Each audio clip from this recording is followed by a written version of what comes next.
দিদিকে উৎখাতের সময় এসেছে।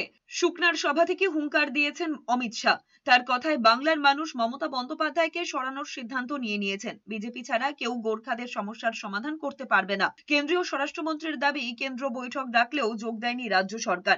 জিটিএ দুর্নীতি নিয়েও তদন্ত হবে। গোর্খাদের আশ্বস্ত করে বলেছেন, ভোটের পর বাদ যাওয়াদের নাম ফেরানো হবে ভোটার তালিকায়। তিনি আরো বলেছেন, মমতা দিদির কালেক্টর গোর্খাদের নামও কেটেছে।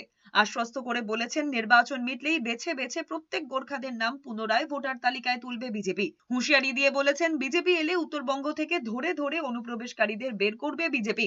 4টি নতুন ইন্ডাস্ট্রিয়াল পার্ক গড়ার কাজও হবে। সরকারি কর্মীদের 7ম বেতন কমিশনের সুবিধা দেওয়া হবে। তিনি আরো বলেছেন, কংগ্রেস, সিপিএম, তৃণমূল অনেক অন্যায় করেছে।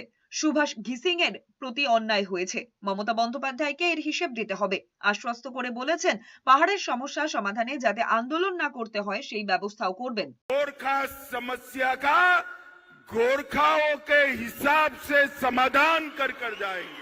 और भाइयों बहनों, हम आपको भी समझते हैं और आपकी समस्या को भी समझते हैं, और इसलिए भाजपा के अलावे गोरखा समस्या का समाधान कोई कर नहीं सकता।